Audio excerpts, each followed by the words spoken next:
او بیا خو زما استا کتاب او زما استا په جمعاتو کې دا ګردونه نه دي ګردونه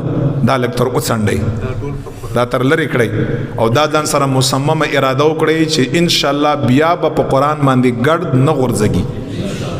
او په قرآن باندې به ګرد کله نه غورځږي چې کله یا موتا روزانه را اخلو بس موږ ته خپل اساتذه کرام وی چې بچو دارا سره واده وکړي چې په قرآن کریم مبارک باندې بار نه ګرد بار باندې نه غورځږي بس دا ګردم ال غورځږي چې په میاشتو باندې پاغه تاکچه کې پروتي او بیا رمضان کریم تیر شي وز بیا پاتی او بیا پاتی نو قرآن کریم مبارک تلاوت ته تمبش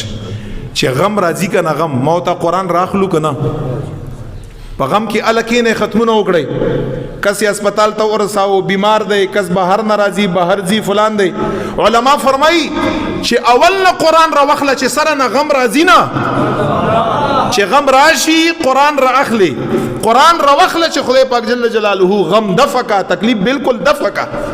نو هغه خلکو په زندګیو کې غم هم ناراضي تکلیف هم ناراضي بیماری هم ناراضي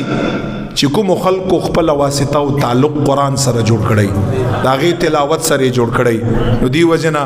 یو ختم بکوم او دو بکوم دینه تیر شي بس قرآن کریم مبارک تلاوت به روزانه کوما کدا په میاش کې رسی او کدا په کال کې رسی روزانه ځکه محبوب می فرمایي کنه لګ عمل همیشه دا بهتر دی د شانه د اغډیر عمل نه چې یو ځل قرآن کریم ختم کړه په رمضان کې بیا یکیدا دیم ثواب دی خو په غون کال کې یو ختم وکړه خو تلاوت غون کال وکړه دا تر بهتر دی نو لګ عمل چې همیشه دا د اغډیر عمل نه بهتر دی نبی علیہ السلام فرمایي چې هغه یو ځلی یو انسان ودرګي سل رکعات نفل وکړه په یو شپه باندې او بیا هر شپه ودی سل رکعات مکړه هر شپه دو رکعات کړه دا تر بهتر دی نو دی وجنه لک خیر دی دا زمونږ خبرې خو ځانه نه دي دا خو قرآن او حدیث دی که لک په دې باندې عمل کړی دنیا لم دومره ټایم ورکړی دی چا ځان سره دنیا ویوړه تاسو دا دنیا مړي وکاته په کپن کې چا سره جیب شته